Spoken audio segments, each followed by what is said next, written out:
to Here in LA, Silver Lake Edition. Today, we meet Eric Brightwell.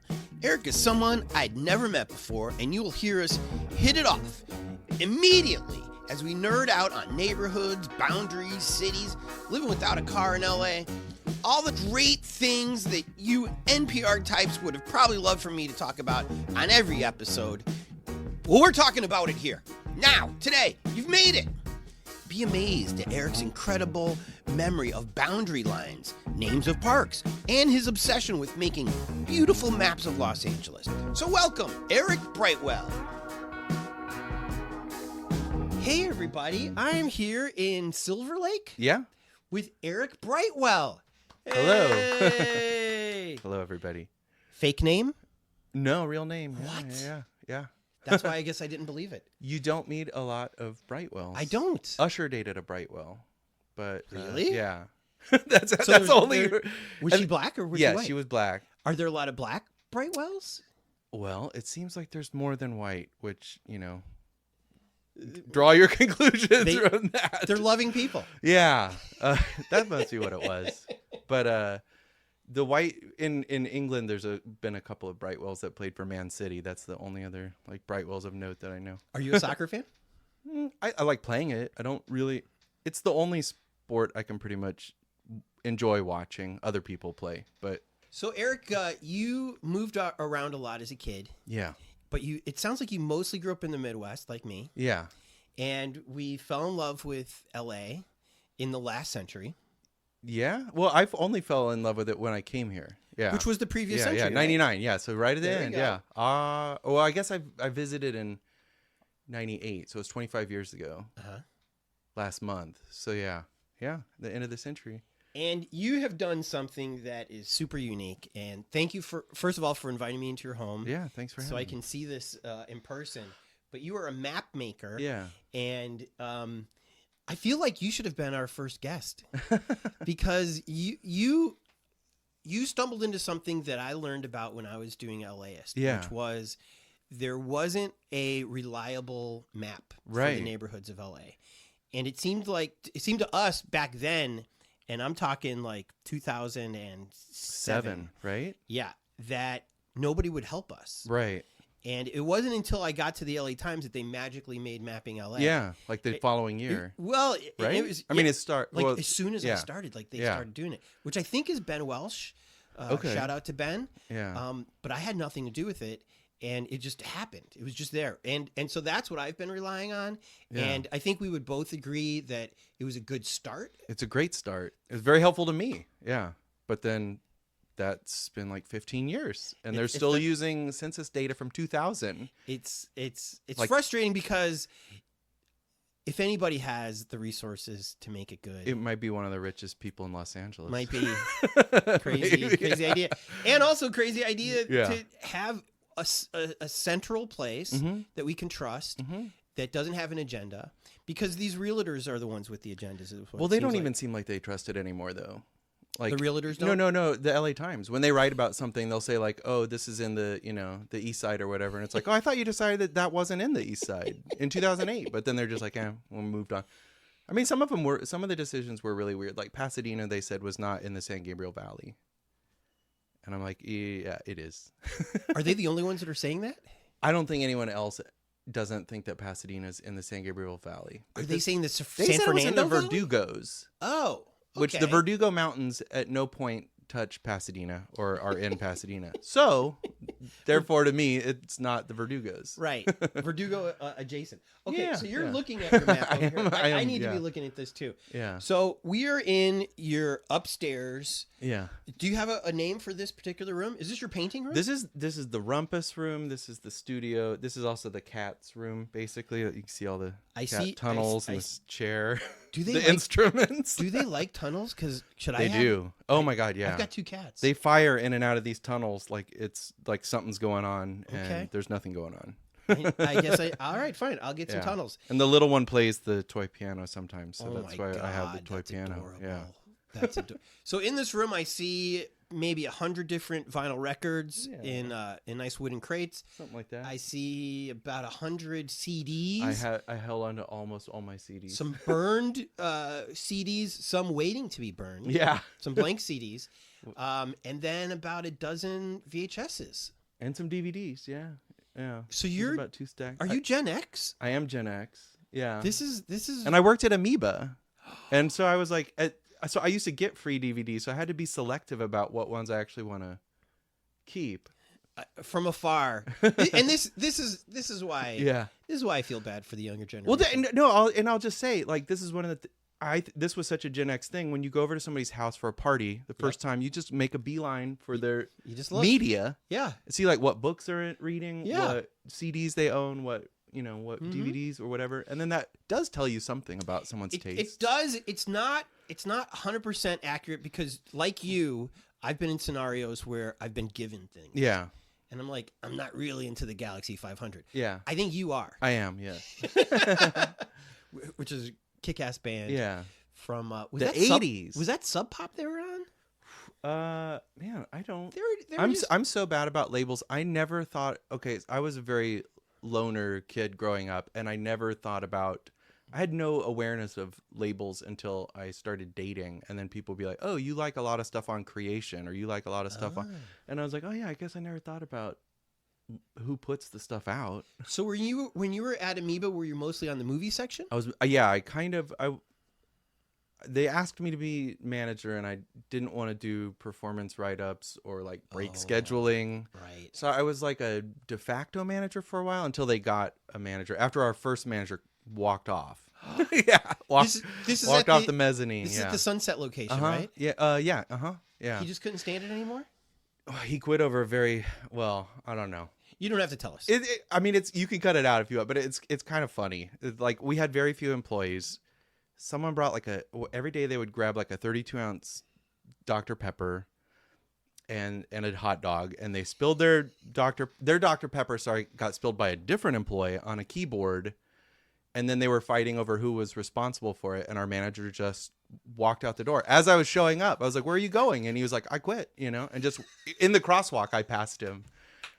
And then I got there and I was like, "What happened?" And they're like, they're telling, "Well, it's his fault. He shouldn't have had a soda up here." And then the other guy's saying like, "Yeah, but like he's the one that knocked it over." And I was like, "It's a keyboard for like a PC, like a just what? We'll just grab one from the back." Yeah, like it's not a big. And then they're like, kind of like, "Okay, do you know how to order DVDs and stuff?" Because I'd been a manager at Penny Lane before, which was like a forgotten chain. Yeah.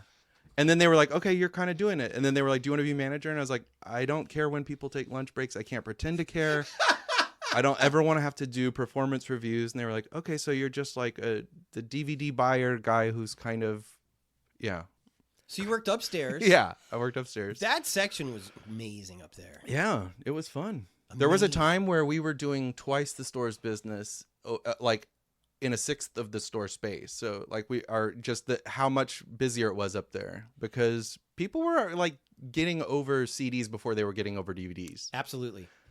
And I was like, we also need to like maybe get into games and stuff. And they're like, "We're not Amoeba Entertainment though." And I was like, well, but people are not, believe it or not, people will not always buy DVDs. Right. And well, they're still in business, so they're doing something right. They didn't listen to me though. They've done a lot of things right. Yeah. Even when they showed up, when they just bought everybody's records pretty much. Yeah. And then bought a lot of record stores' records. They opened the first Amoeba, I believe, the same year that Penny Lane opened. So you can see two different strategies and how one worked and one is forgotten. Why do I remember Penny Lane specializing in like 45s? It might have at one point because the Penny Lane's thing was that they were always trying to figure out what the next thing was. So when I started, they were like, "We're not doing vinyl anymore." Oh. And then vinyl had the biggest sales since the introduction of the CD in 1982, I believe, like the month after that. And they were like, "Well, we're not going back to vinyl. We just sold all our vinyl. It's going to be all about postcards now because the markup on postcards is really good." Oh. And then it was porn DVDs. People will rent porn forever. Yeah. Where was this Penny Lane? The South Lake one was like almost was definitely way more focused on movies. So Pasadena. Yeah, we had a downstairs that smelled like a litter box, and that's where all the porn was. Did you buy the porn too? I don't think. I mean, it was basically just reordering stuff there. So Yeah. I don't think. I think. No, I don't remember. This conversation can take quite a turn. Well, honestly, like it's so dumb, but like one of the really frustrating things there was that the owner lived nearby, and he would always come in and get on us about the porn not being alphabetized. And I was like, nobody cares about the title. And the funny thing is, like 80% of them start with the letter A. So it was like there's two A words that you're like, see. that's what they all start with. You Asian know? cheerleaders. Let's get back to Amoeba though. Yeah. Another A word. Yeah. Who did you see live there? Oh man. I mean, I remember like big and small. Like sometimes I would see someone I hadn't heard of. I remember Bebe and Sean Lee. I hadn't heard of them before. I thought that was really great. Mm-hmm. Remember that very vividly. But also Paul McCartney. You're kind of like, this is a big deal. Yeah. Did every employee suddenly want to go to work that day? I think so. I mean, as I recall, there were people that wanted to play there and they just said no. Like you're too. But I don't know how like Depeche Mode, I believe, wanted to play there. But I think they just thought it would have, like, the store would get destroyed by.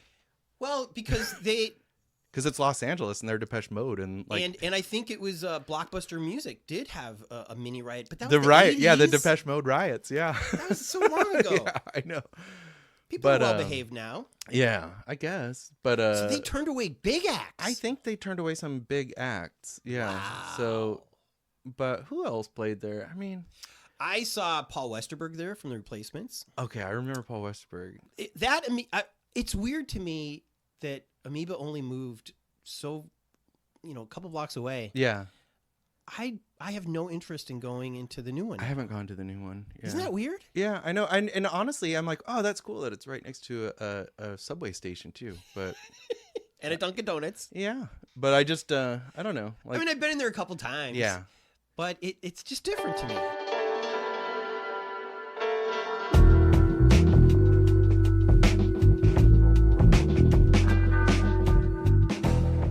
Eric, first of all, thank you for doing this crazy project. Yeah.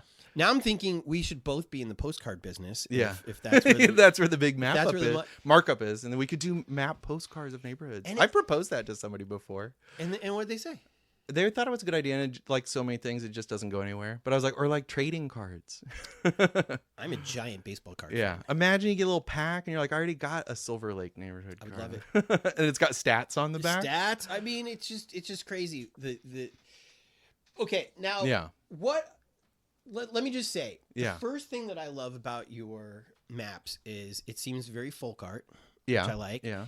But it's really the lettering. Is there Oh, really? is there a description? Is this a font? Is this just your handwriting? Some of it's my handwriting. I mean, sometimes I try to. A lot of times I just kind of default to the like Lord of the Rings font. I think it's Right. Anaron. I don't Okay. know how to pronounce it, but that's because I guess it does look that. because fantasy maps, like that's kind of where it all starts for me. Of Yeah. just you're looking at this, like I said on another interview. You don't look at a map of Middle Earth to help you navigate. It's not Google Maps. You're not trying to figure out how to get to Mordor Right. by looking at this. You're just you looking. do want to know how close Mordor is Yeah. to something else. And right, exactly, and where it is in relation to everything else, Yeah.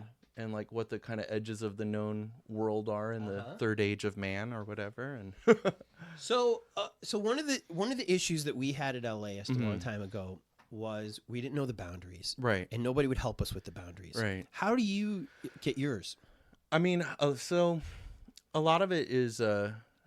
I mean, I change a lot of them. Honestly, I'm like, I'll be like, I just changed once a day. I was like, I don't really think that's that neighborhood, and there's definitely some neighborhoods where it's more set in stone. But like, for example, where Silver Lake bleeds into Echo Park or vice versa, a lot of times I'm like, I'm going down like Coronado, and I'm like, I think this is more it, because you've got the big eucalyptus trees on the side, and it just feels like uphill. That's Echo Park, and then, but either way, it doesn't seem like. Map makers can just do this. Yeah, well, just that's, a vibe. I mean, and that's what map makers have always done is like it is subjective because it is. I think so because you're deciding what to map, what scale to map, what to put on, what to leave off, what name to go with. There's a lot of neighborhoods where people are like, okay, we're going to call it this, and then they try like East Compton, they're like, well, we're going to call it like East Rancho Dominguez. I'm not calling it East Rancho Dominguez because it doesn't even touch Rancho Dominguez.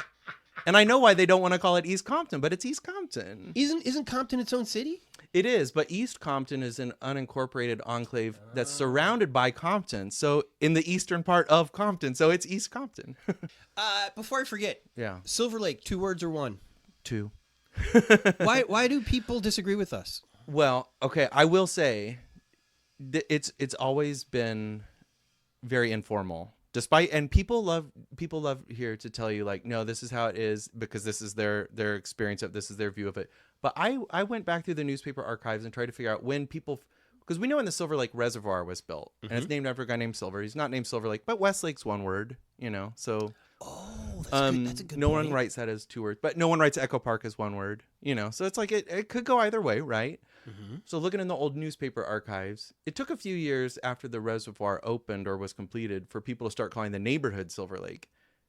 And then I found 1 year, it was 2 words, but like within a year of that, like 1916, people are spelling it 1 word too. And people were calling it Silver Lake Park too, because they had originally planned way back then to turn the reservoir into a more park-like thing. So that's why they planted the eucalyptus along the side. And they were like, oh, let's start calling it Silver Lake Park. And there's going to be a Silver Lake Parkway that goes down to Westlake. And so, it wasn't really formal until someone decided, like, we got to settle this once and for all and settle these important issues and be like, what's the spelling of this? But there's, So Westlake is the only other lake that's 1 word? That's a good question. I mean, there's Westlake Village. Westlake is 1 word, which is a totally different place. I guess we don't have a lot of lakes, though, that we just named after the dude. Yeah, there aren't a lot. I can't think of a lot of neighborhoods that have. Well, there's Lake Los Angeles where there's no lake up in the Antelope Valley. Okay, there used to be a lake, but they let it dry up once they sold all the homes. Let's go back to Silver Lake, though. Yeah. Which we're in, which is incredible that I'm on topic. Yeah.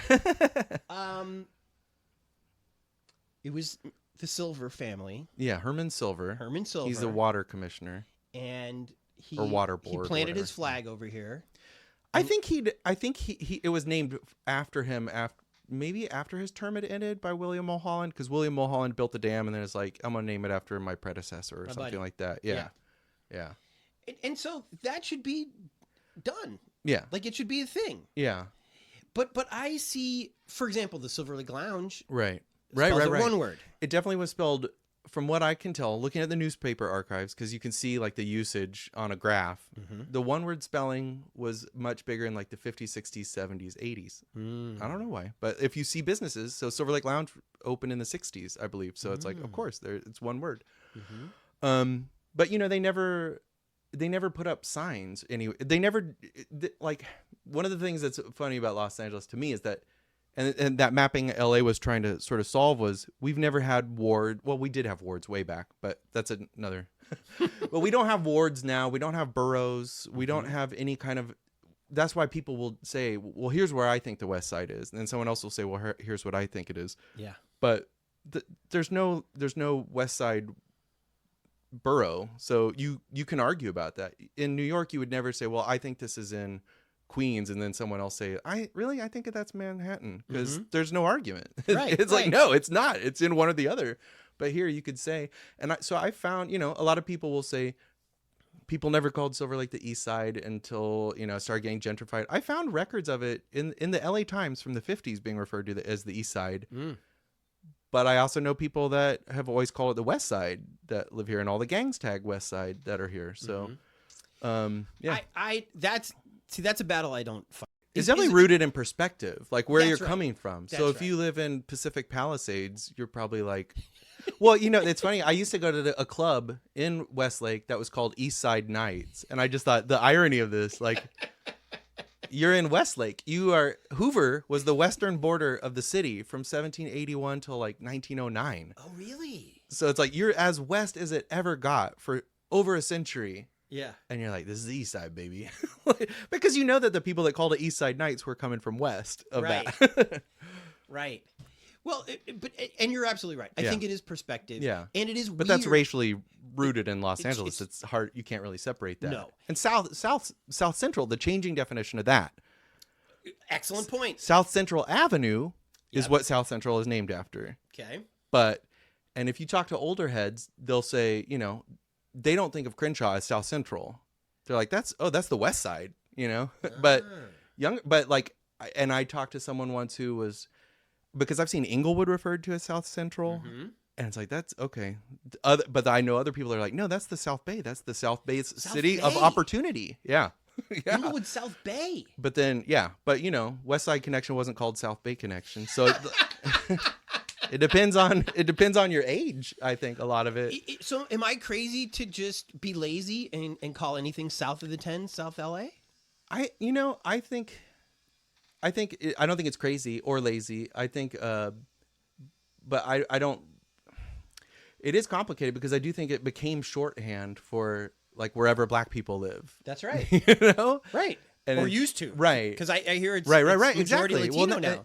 Yeah, exactly. Every neighborhood east of the 110 is majority Latinos. So it's like, I don't know. But if someone grew up here and is like, well, I think of that as South Central or I think of that as South Los Angeles, I'm not going to be the one that's like, well, you're wrong and I'm right. And like whenever I say official on a map, I'm doing it as a joke because it's like, okay, I'm selling this once and for all. But at the end of the day, I think it's fun to discuss, but it doesn't matter that much. And Los Angeles is the capital of also, in my experience, of like changing neighborhood names, changing borders, but not really addressing what the issue of why you want to do that is. Mm-hmm. It's like, we're just going to rebrand this neighborhood something else now. Yeah. Or we're going to move this border. Like the last podcast I was in, one of the hosts said she was born in Van Nuys, but now it's Sherman Oaks because they just, buy a home in Van Nuys and then sell in Sherman Oaks. And,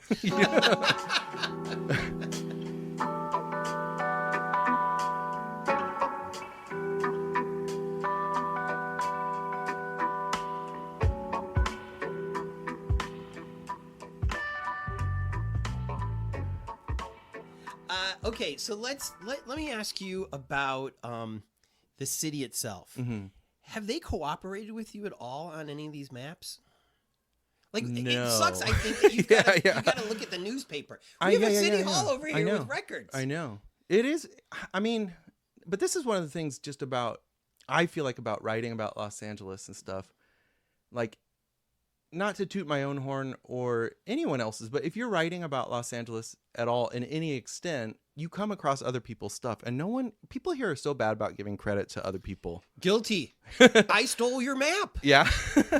I think that was the first time we ever wrote each other. But I never even thought about giving credit to stuff until I started writing so like when I started writing for the Amoeba blog, and then when I started writing for KCET, and then I would see something where it said, oh, KCET said this, and I'm like, hey, say I said this, or like picture credit to KCET. I'm like, credit me. And that's when I started thinking, oh, I don't do that, you know? But so I'm much more conscious about that now. So because when I started writing about neighborhoods, I think that's when I became I think that's what made me aware of LAist, because I was probably trying to figure out something about a neighborhood and then, searching for it on the internet. And then I came across like some information and I'm like, oh, the LAist neighborhood project. Mm-hmm. Like I remember when LAist did Watts, and like, I think that was quite a bit before I went down to Watts, but, that just made me aware of it, and then started thinking, and then like not that long after that, Mapping LA started doing it, and I was like trying to do it at the same time, but no one's ever said. I was in the LA Times, so they I know they're aware of me, but no one's ever been. But like, you know what? You're right. We're gonna add Little Tokyo to the map because like that's it wasn't on the map. It's not on the Mapping LA map. No. Chinatown is, but not Little Tokyo. I feel like they're missing like a good 100 neighborhoods. Yeah, and I think it's just because, I've heard from people that worked on it that they got a lot of feedback from people, that are like, you don't know what you're doing, and blah, blah. Mm-hmm. And people will, because they have a way bigger platform than me. Mm-hmm. My map has been viewed like almost 3 million times. Wow. But that's on Google Maps. So people don't have a way of writing to me through Google Maps and saying, you messed up. This is no one like, but with the LA Times, they would just leave it in the comments and be like, this is so stupid. And people will point to things and be like, no, this is in this zip code. Like, well, that zip code is to help the mail carriers get mail to. That's not. that's not how neighborhoods are decided. But then, I don't know. We have all these tract names that are forgotten too. You can't worry about the comments. No, I know. Exactly. Just do your, obviously these people did research. Right. They're not just they're not walking down the street right. deciding that it's Echo Park. Right, sir. right. And planting a flag. Yeah. I'm giving you a hard time. But also just being open to like moving it around. I mean, this is also a frustrating thing to me about just writing on the internet is that you could change stuff. That's one of the beauties of it. With a map, it's really hard to go back and change it. Not only can you change stuff, but you can be transparent about it. Yeah, you can say hey, an earlier version had the border here, but then we got a lot of feedback and we decided to move it. Yeah. Yeah. Or we didn't know about this neighborhood. Or you're right. But like I think with a lot of stuff like downtown, it's also always kind of moving. Mm-hmm. So like the Pinata district kind of just emerged, It was just like, there's one pinata store, now there's 3, now there's 5, and it's like, I guess we got a pinata district, So you have to add that to the map. The Bong district, that wasn't there forever. Is that 3rd Street? Yeah. How do I know this? Yeah. That's an entire district now? I mean, people call it that. I do, because I love to add them to I like to add it if it's something like that's happened organically. Mm-hmm. If a developer comes in, I mean, I think it's funny. There are a few developer signs that I've seen that are fake, where it says like historic Edgemont Square, and it's not the DOT blue sign. It's just like a little, and Catalina Villa, or no, not Catalina. What do they call it? Catalina Heights or something in like Koreatown area. And I just remember like searching for those on the internet, and they only came up on one website, and they came up on the same website, and it was like a developer that was trying to sell stuff there, and I was like, oh, that's so funny. Okay, so I don't know if you heard, but no one's calling them that. I don't know if you heard our episode about South Robertson. Okay, yeah. Because they have some it looks like developer signs over there that say it's something, and this woman who kind of who's raising a family there is like, no, this is South Robertson, which is not on any map, right? But the neighbors call it that, which I think is enough. Yeah. What do you think? Yeah, no. I think you should defer to the people that live there. Okay, so let me ask you this question. Mayor Bass should hire you to be the neighborhood czar. Well, true? I would love that. Yeah. True. I would love that. And what I would recommend that Her Honor does is give you full access to all the records of these neighborhoods, so you can just go over them, figure it out, walk them. I mean, it's going to take you a long time. Yeah. But I've done the whole county, so it would be a lot easier to just give me the city. Yeah. And then I would like people to put up signs. Yeah. Because there's not enough signs. There aren't enough. And that's how we learn as we drive around the city. And I also have an issue with the way we do signs too. Okay. Like 2 little things. I'm sure anyone listening to this podcast knows that we used to have the Pacific Electric red car lines. We used to have the Los Angeles Railway lines. Mm-hmm. I think I told this to like Tom LaBonge when he was still alive. Right, I was going to say that, but it's like yesterday. No, I didn't tell. Yeah, I looked at it. Yeah, it's a hell of a seance. But I was like, we ought to have like signs marking like historic Los Angeles Railway A line, like the way we have like historic Route 66 signs or whatever. Like just little things like that, and then. Yeah. The city loves, this is my other latest like battle I'm fighting is, the city designated Pershing Square, I think in 1918. And then they did Fletcher Bowron Square, I believe in 74. So long time between designating squares. And then ever since then, they're like, I mean, there's an intersection right out front of me. It's something Memorial Square. It's, I think, Anthony Gatto Memorial Square. But they just put these memorial squares all over. I've been to other cities, and when you go to a square in like Mexico City, like the Zocalo, or a square like Tiananmen Square or Red Square in Moscow, these are places where there aren't cars. They're not just intersections with a beige sign saying square. Pershing Square is a real square. Right. Whatever you think of it, it's not like my favorite park, but it's a square. And then and like Fletcher Bowron Square, it's got the Triforium. It's got that dismal, sad subterranean mall. How about, since we're talking make a mall more square-like, put some like furniture, some benches that everyone, put stanchions that say this is who Fletcher Bowron was, or Anthony Gatto, or like just have more stuff for pedestrians. I wouldn't call it a square. It's more of a triangle. Mm-hmm. Do you know where the window? Yeah, the Sunset Burger Triangle place? Plaza. Yes, yeah. Oh, it has a name. Yeah. Sunset Triangle Plaza. Look at you. Which is that turned 10 years old in December. It's been 10 years. I know. And so I've been trying to get like Ugo's district, talk to his people and say, it's been 10 years. It's time for an upgrade. Like close off Edgecliff, because it's always filled with just DoorDash and Grubhub drivers anyway, just double parked. Yep. And we close it twice a week for the farmer's market anyway. Yep. And then there's flea markets over there. Like, just close it to cars. Put some green polka dots over there. Put in a public restroom. So that all the businesses around there, there's an idea. all their minimum wage paid employees did not sign up to be bathroom attendants. Right. And we have 14 freestanding public restrooms in Los Angeles, which That's is not enough Yeah. for 4 million people and all the millions of tourists we get. Mm-hmm. And as a driver, Oh, I do. see, that's why I never drove at night, because I'm like, the libraries are closed. Libraries are a great place to take a look. Yeah, absolutely. Super great And to place. just hang out. That's how I discovered the Lincoln Heights Library. I'm like, I went over there because I needed to pee, and then I was like, wow, what a beautiful library. I'm gonna hang out I here. don't think I've been in that That's one. a good one. Okay. Yeah, I like Lincoln Heights a lot. I do too. I do. They could let's Yeah. we should have a show together. In Lincoln Heights, they called that the first suburb of LA. Have you heard this before? I've seen various neighborhoods called the first suburb of Los Angeles. I mean, it kind of depends on how you define a suburb. Right. Because like Bunker Hill was, some people will say that was the first suburb. It doesn't feel suburban anymore. Right. It feels, it's Right. not exactly the most urban, like just having skyscrapers, but it's urban. In Bunker Hill, Yeah. you could walk to downtown. How's Yeah, that a yeah. suburb? Yeah. But Lincoln Heights was in, it was in the city limits. So I guess it would have been like an inner suburb.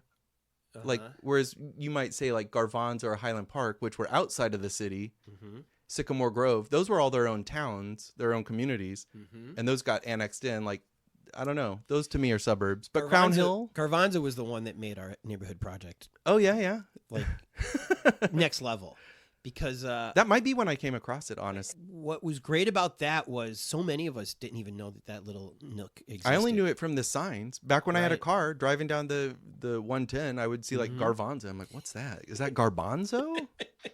But And then when you went there, Yeah. you're like, look at these pretty houses. yeah.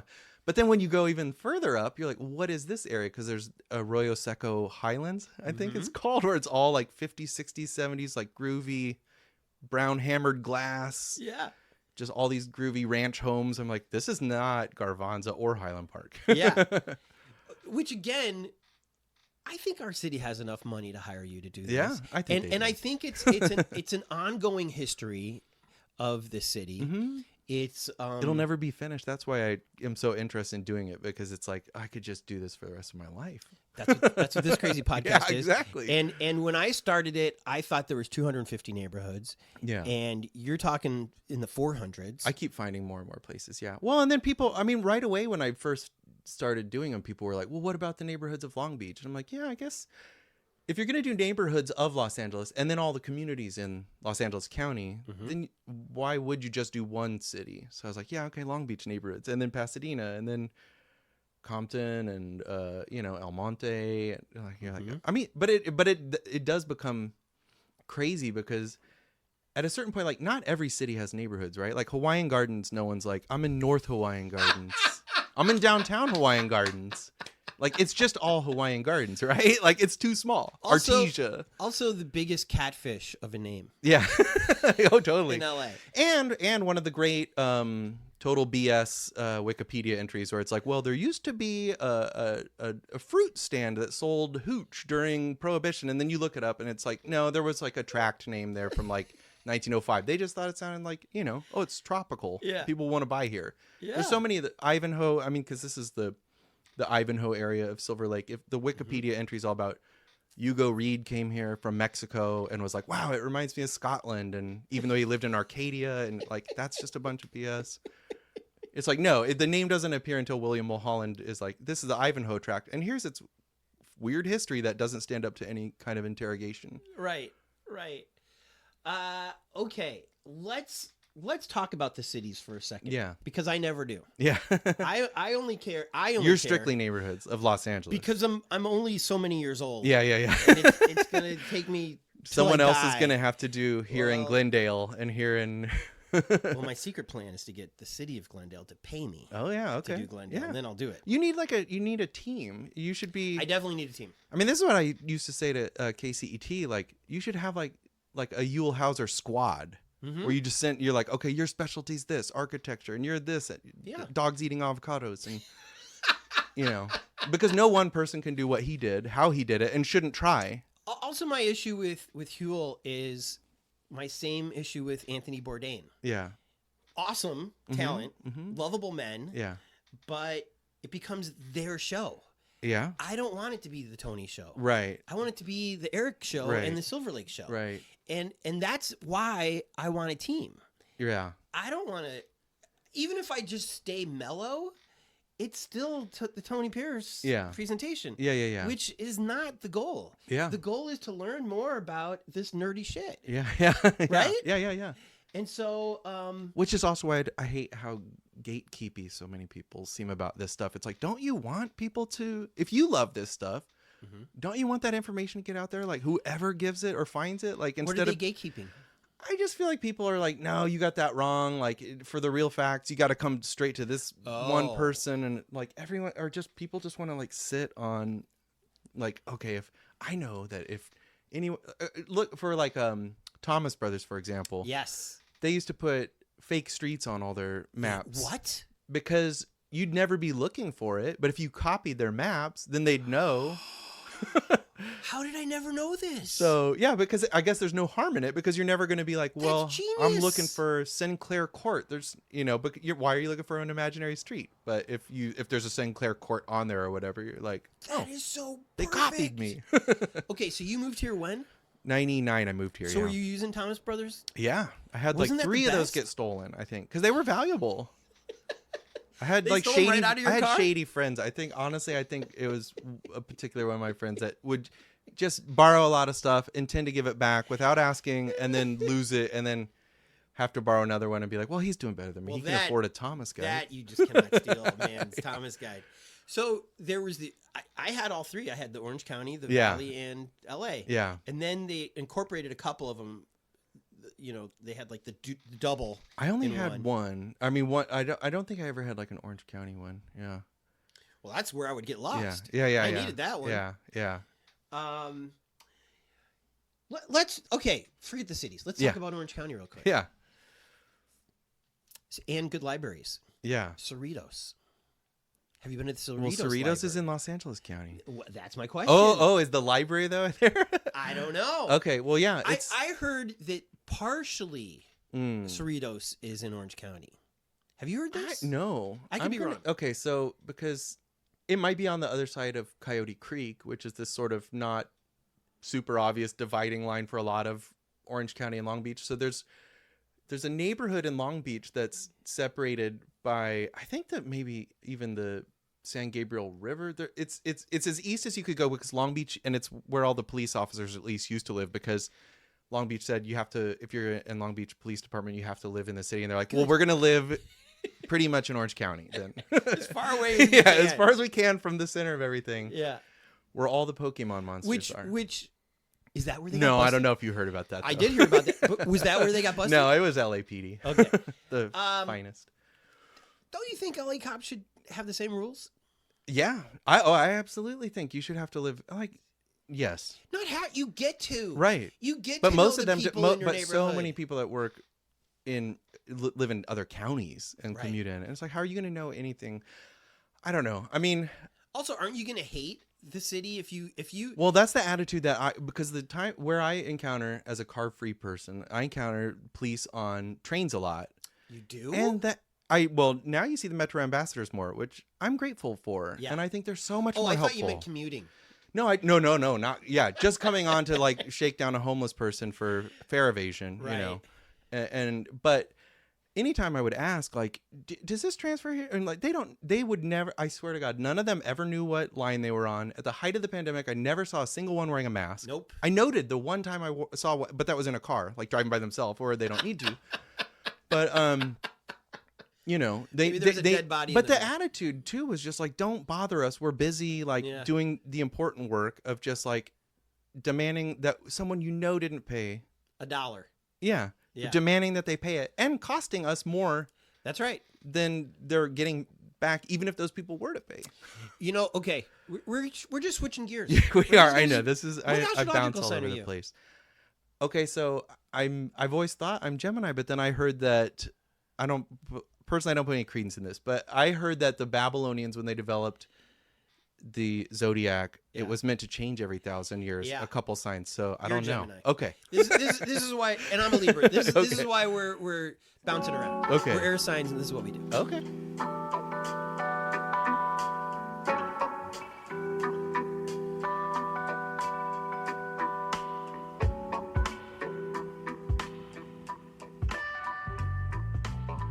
Okay, let's cycle back to Silver Lake a little bit more, because it's, first of all, it's great to have somebody who really knows the neighborhood inside and out. I've been here since I moved here, and I'd never heard of it before. In this apartment? Yeah. Is this rent control? Yes. That's why I why. have a 3-bedroom, 2-story apartment with 2 bathrooms, because Rent control rules. rent doesn't control. It? Yeah. It's the best. Can you believe these city hall people are going to make us pay 9%? I'm not excited about that. No. Why are they like this? I don't know. Have you gotten a response from Hugo on anything you wanted? Not from Ugo. I've taught. I mean, it's funny. I interrupted dinner that Eunices and Nithya were having at Edendale once. So like that's one way to get to talk to them. But in general, Nithya's office is very responsive. Yep. Because I was on. I think I think some of that's because I was on neighborhood council, and just about the only thing that is a little soapbox that gives you a direct line to city council. Ugo's team is pretty new. I think honestly, I think some of it's growing pains that I haven't been able to get one response. Well, though, I'll say the only response I ever got from Mitch O'Farrell was we said, hey, who is your transit deputy? Because none of that was on the website. And can we get them to come to a transportation and mobility committee? And they just wrote back like, why? And we were like, why? What do you want to know? And I was like, transit stuff. Yeah. What do you think? But I haven't seen him since. Like I used to see him walk around the res sometimes. Oh, you think he moved away? I don't know. I just maybe laying low. I don't know. He responded to everything I had to say. Really? And I've always been not the nicest person on social. Yeah. But well, there are different, there's carrot and stick. also, I think underneath my request, I think you can see some reasonableness there. Maybe I'm being a prick about it. Right. But so what? Well, and also I do think that what a lot of people say they want when they're running for office is the same thing that I want. So it's like, let's talk about that, And then it's like, well, and how else are these people going to change. know what the community wants unless it's people like you and me who are in the media a bunch and who know the names of the people? They'll know from Chamber of Commerce and stuff like that. Business owners saying, well, my opinion should count for more than theirs. Right. I own a business. But did everybody else know that was Nithya having lunch over there? No, yeah. Exactly. Yeah. Right. When you consider how few people vote in just any kind of local election. I mean, the last neighborhood council election across the city, you'd be lucky if you got like 200 votes. There's 32,000 people that live in Silver Lake. Neighborhood council system is turning 25 years next year. I want an audit from the city Department of Neighborhood Empowerment to say this thing was created with the express reason to empower people in neighborhoods and give them greater democracy. So how's that going? Doesn't sound like it's good. It doesn't seem great to me. Yeah. If you're getting like 0.001% of people to vote and nobody showing up at meetings, except for like the same 5 people, and I'm one of those that comes to like all, as many committee meetings as I can. But it shouldn't take people having to be that level of engaged, because most people don't have their brains completely broken by politics and are like, I'm going to stay home, feed my family and decompress from work and watch a movie or whatever. It's only the nutcases that are like, okay, I've got to ride my bike down to Bellevue Rec Center and then make public comment about something that they may or may not respond to. Probably not, To me, Silver Lake has many different sides. And the side that I think most people embrace or even know about is the what do you call that? The Sunset Junction area, Mm-hmm. which is fine. Mm-hmm. And they say it's a lot like Williamsburg, New York. Yeah. Cute, whatever. It used to be different. I mean, that's where I used to go for like pupusas and to like get stoned and hang out all day. You know? Mm-hmm. Mm-hmm. There aren't any pupuserias in Silver Lake anymore, I don't think. No. Yeah. That's the canary in the coal mine to me. Oh, that's because because they cost like $1.50. Like you got to have low rent to be running a pupuseria. The only pupusa lady I know that's close is at the 99-cent store in East Hollywood. There's Maya's on Glendale in Echo Park, and that's the only one I can think of over there that's left. But let me ask you about the Sunset Junction. Yeah. There used to be the Sunset Street Fair. Yeah. And it's no longer. Yeah. And Bring they're it like, back. well, there was corruption. Right. Like, good. So get rid of the bad people. Exactly. Get rid of the guy that ran it, take over, and bring it back. It's not that hard. No. It doesn't seem that hard to me. It should absolutely be. I have probably more vivid memories of that than I have of like in stores at Amoeba, of seeing like Love play when Arthur Lee is still alive, you know, and again, obviously, but like that is such like, I don't know, memories of going to that. And like also that happened, I had not been in Silver Lake very long. And I remember my roommates and I going over to that and just it just having our mind blown. Like, what is this neighborhood? Yes. Like the weird mix. The greatest mix. Yeah, because on the west side of the street, if we're just talking about Sunset in general, you kind of had your hipsters. As you got east, you had a lot of gay guys of lots of different varieties. Intermingled, you had all these Latinos, young and old. And sometimes they were two of those things. Oh, sorry. Right. I do remember, you know, I was like, and it was gay cholos and like right, Latino hipsters and little kids and all these great bands. So they had like 2 or 3 different stages, and one of the stages was like R&B, one was like alternative, one was like a throwback. Maybe that's where you saw Love. Maybe, yeah. It was over by the Vista, like the big stage at that end, I think. But yeah, there would be multiple stages, and the streets are just packed. I mean, it was like an open streets event, like Ciclavia, basically, but with live music.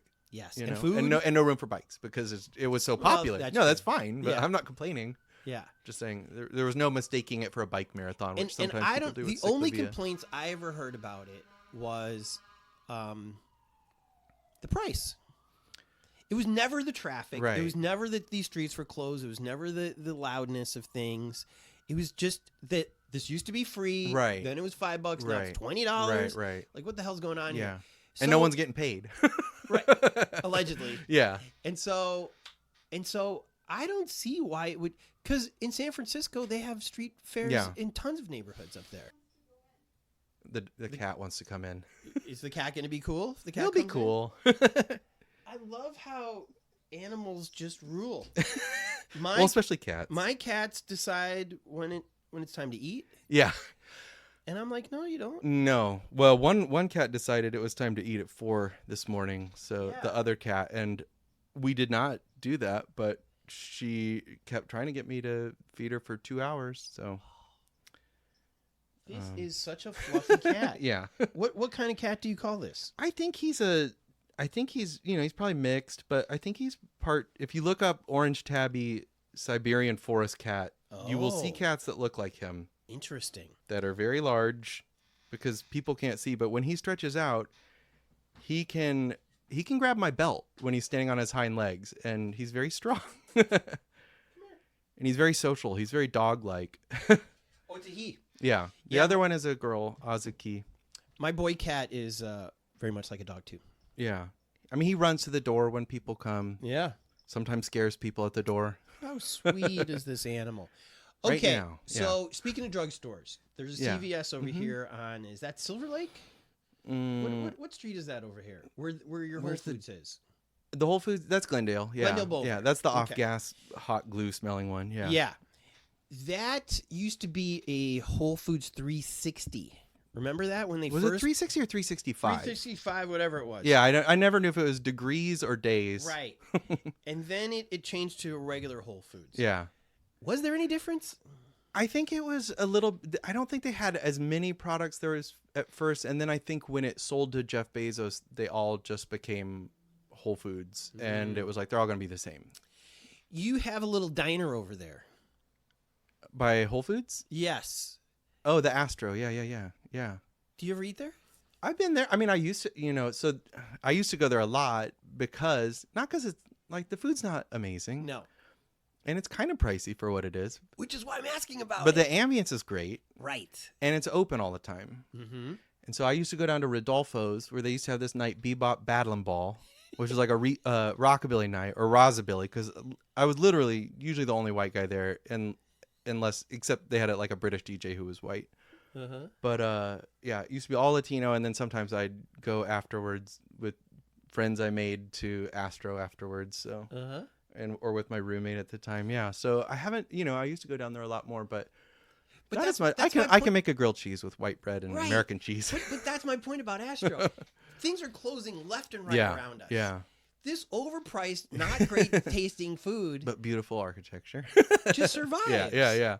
And I think that's so fascinating, especially in a place like Silver Lake where these people have Right. money. Most of the people around here have money. Yeah.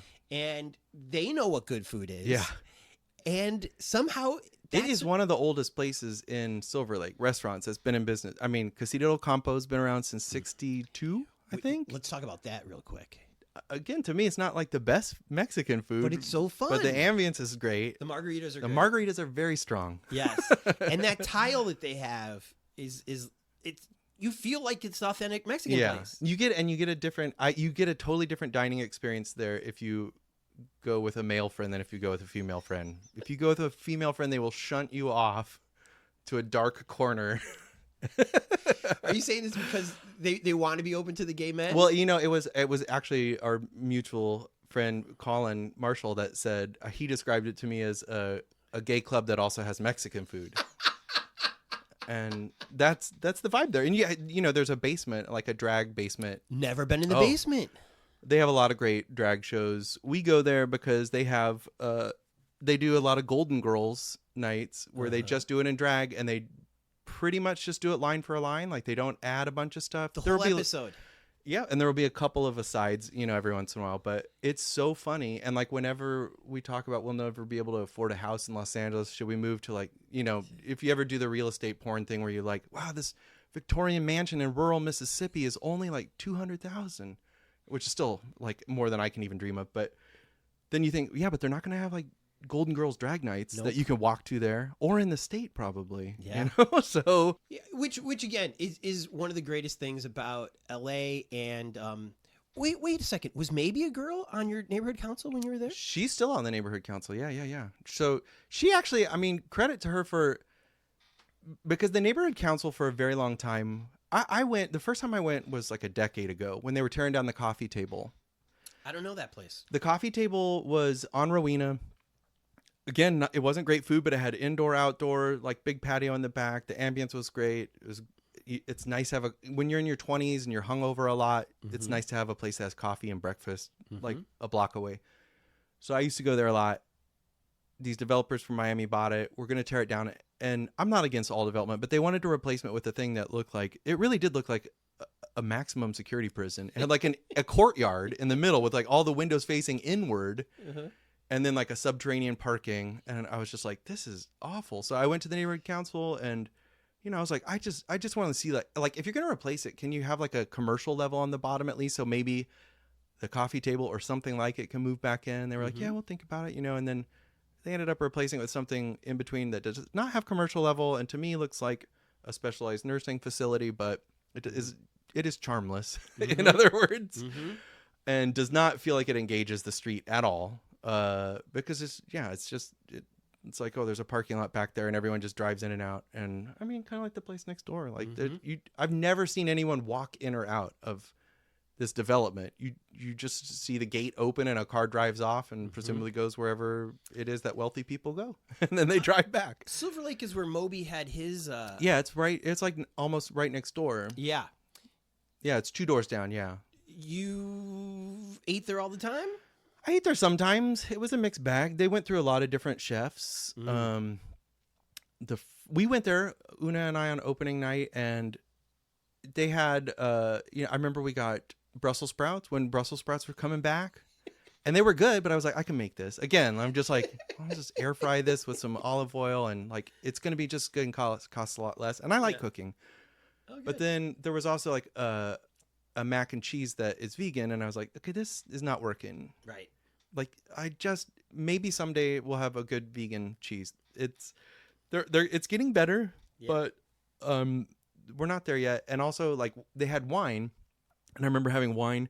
You know, when you have wine and cheesy stuff and it mixes in your mouth, it explodes. There's fireworks. But this was just like, oh, it's this kind of gooey thing, and then you're just adding wine to it. Like it was like worse than the sum of its parts. So I was like, okay. So, but the breakfast there, I always thought was really good. I was like, I don't know how they made such a good vegan French toast, but yeah, it was expensive. It was where I would go sometimes if people were treating me, if they wanted to like interview me or something, and they're like, do you want to meet next door? I'm like, sure.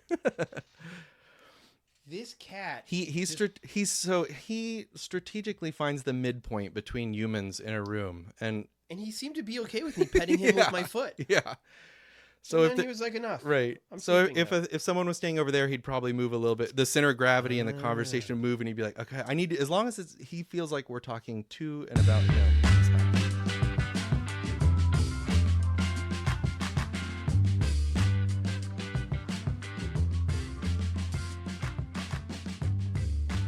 Let's wrap up by going back to your map. Yes. I love how big this map is. Yeah. It almost needs to be bigger, though, because it does. Some of the neighborhoods are so small. I was like, I can't even. Well, and maybe we don't need. No, I disagree.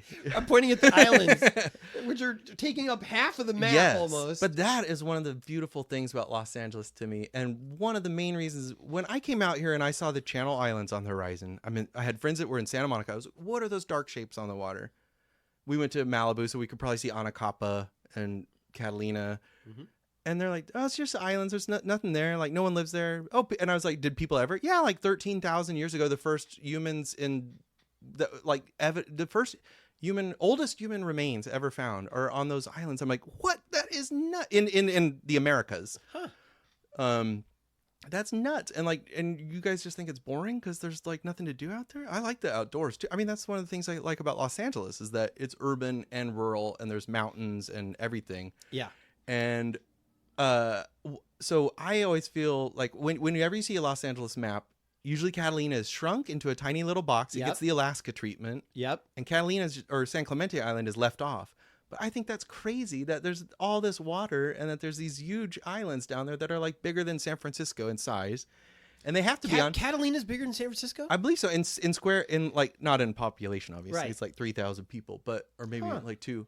But when I wanted to make this map, I was like, I want to make a map of Los Angeles County to scale with things where they actually are so that I can really get a sense of how much the ocean is part of that and how far away these islands are.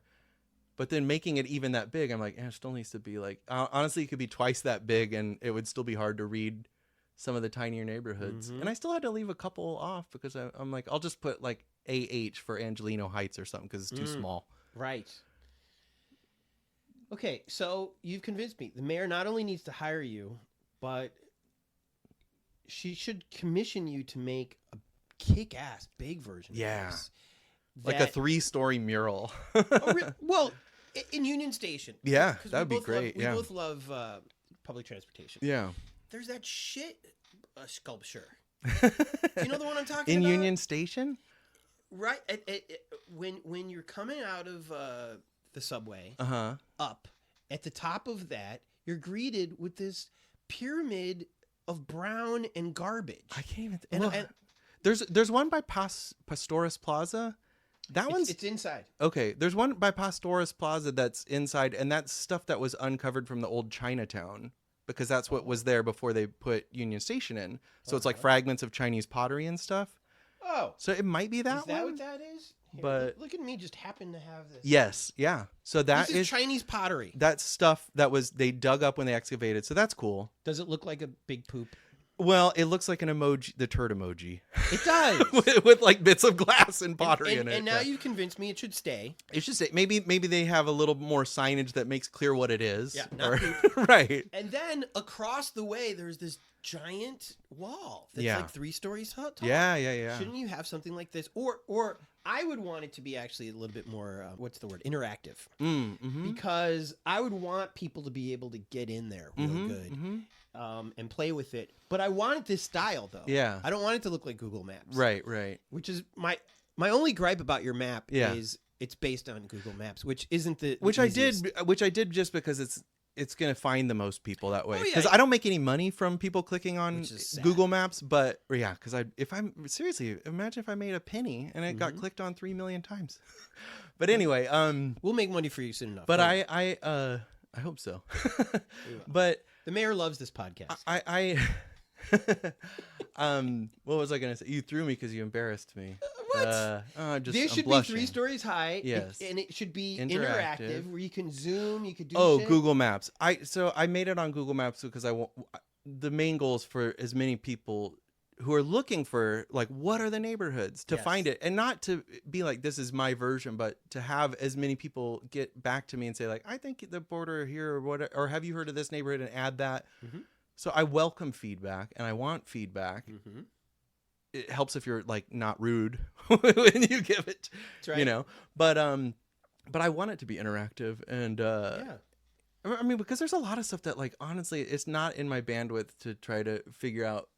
Like I said, like, if someone's like, oh, you don't know about the neighborhoods of Baldwin Park, like, No, I don't. I don't. Because, I mean, a lot of what, like, I do, the mapping and the writing, it starts with me just looking for, like, is there a good map of Los Angeles neighborhoods? And the answer is no. Right. And then I'm like, I guess I'll make one.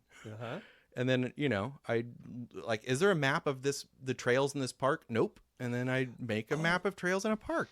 I have this gorgeous neighbor who Yeah. asked me to ask you about tunnels, Mm. specifically catacombs. We know that there's some tunnels in downtown. Yeah. Huell-Hauser taught us Yeah. this.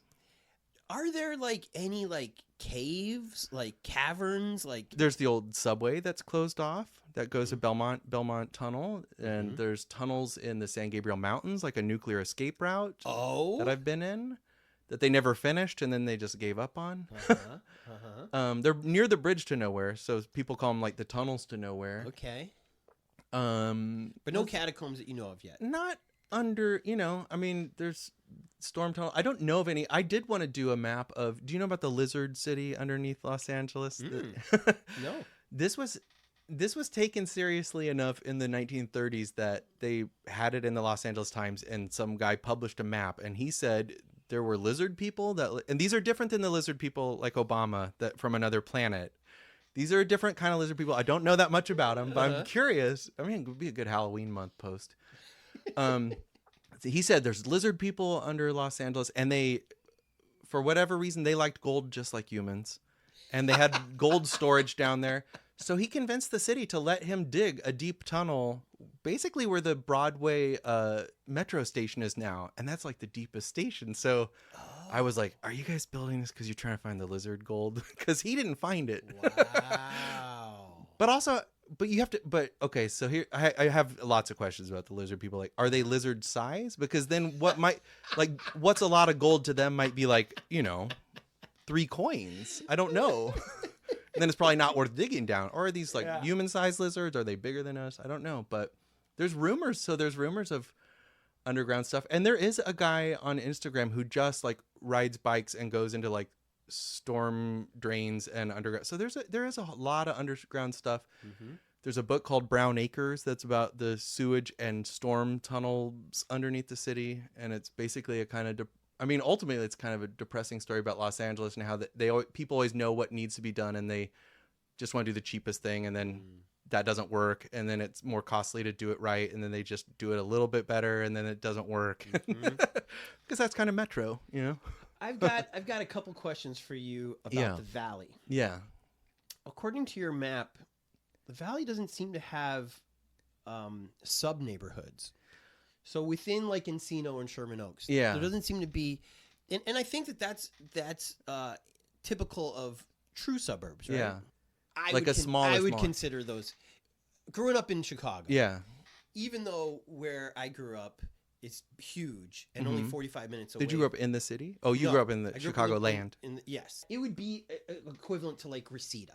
Okay. And so it was always kind of a journey for us to get into downtown. And my mom was like, you really want to go into the city? Yeah. Whereas I don't think people in Reseda think that when they're 16 or 17. Yeah. Maybe they're like, oh, the only movie theater that's showing that is in downtown. I will tell you though, I know, so Una has family members that maybe will listen to this, but they never leave the Valley. One of them is in a band called From the Valley. Nice.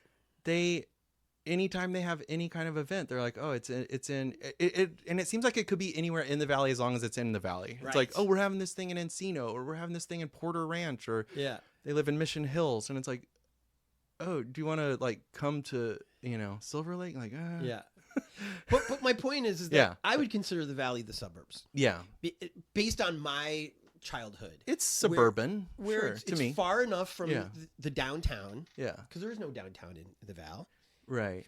Right. I mean, you know, North Hollywood is maybe as close as you could get to being like, this is the Valley's downtown. Although I think Warner Center looks like a downtown. It sure does. Because I'm thinking the Odyssey Porno Shop would be the City Hall of the Val. Yeah. And some people might say City Walk. Is kind of the fun center. Although that's not, that's not technically in the city though. That's unincorporated Universal City. And do you consider that the Valley?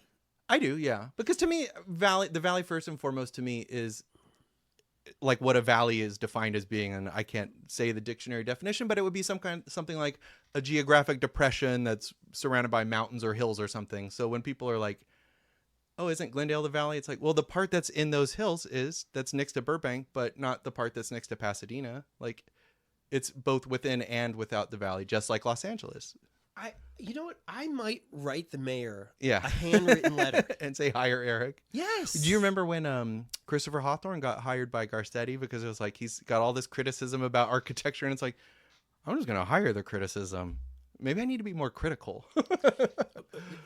The only reason I ended up at the LA Times was because I went to college with a guy named Matt Welch who'd criticized the LA Times constantly. Yeah, and so they hired him. They hired him for the opinion section. There you go. And he was great. Hawthorne, I think, was a very fair critic. Yeah, absolutely. And very detailed. Yeah.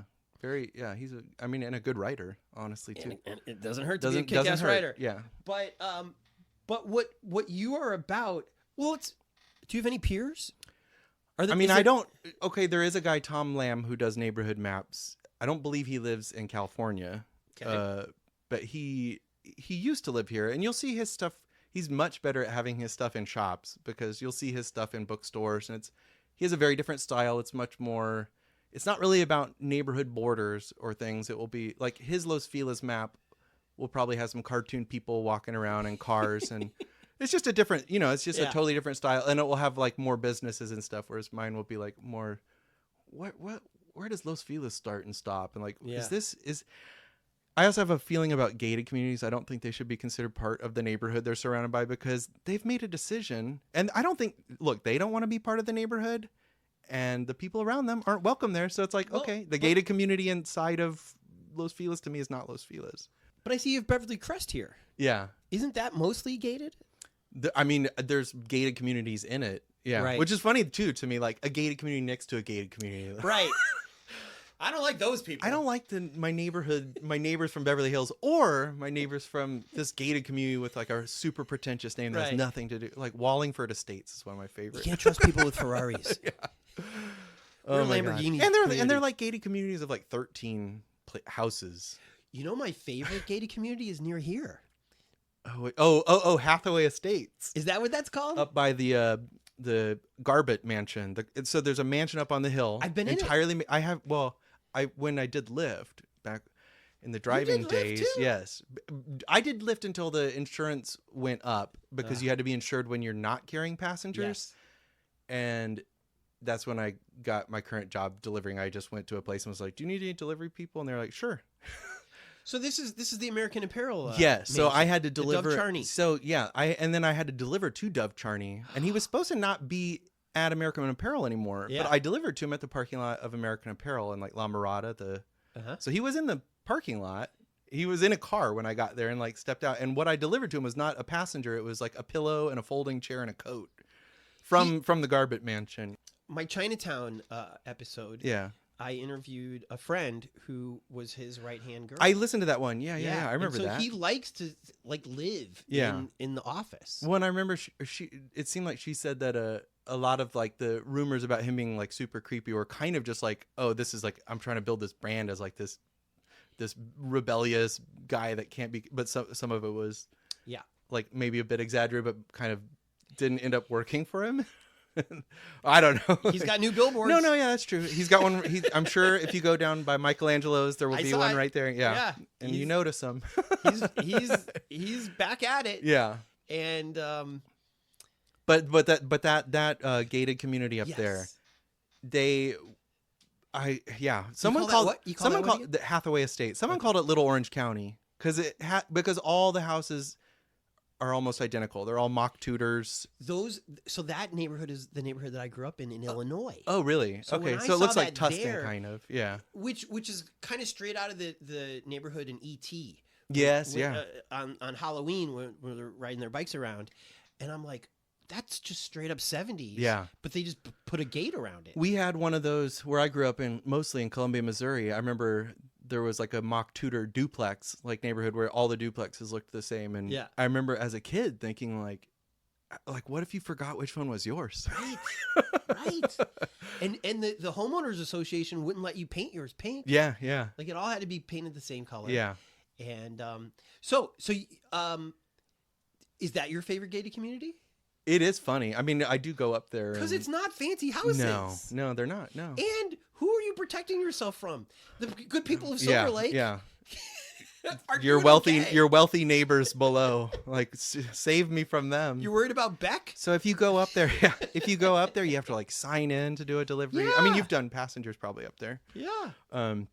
Yeah, you have to sign in. They look at your. I would just visit her all the time. Oh, okay. But you've never had an Uber passenger up there? I've never had one. But that's the other thing about gated communities. They're so car dependent. But I guess they're so car dependent that you have a car. You wouldn't live in one if you had to walk anywhere because nothing's within walking distance. Also, I guess the sense of safety. Maybe it's maybe because we're from the Midwest. Right. Maybe because we're Gen X. Yeah. Who don't give a fuck. Yeah. But is it really safe? Like no, I can get in there. That's what I'm saying. Almost all of these I can get into. No, I've gotten in and out of gated communities. Right. Not to do any crimes, but just because I need to deliver something to someone that lives in a gated community. They didn't give the code, so I'm like, well, I'll just wait for the person in front of me to someone to go in, and I just follow them in. It's easy. You climb over a fence. The only ride sharing gated community that I had a hard time at was in Calabasas. Okay, yeah, those are next level.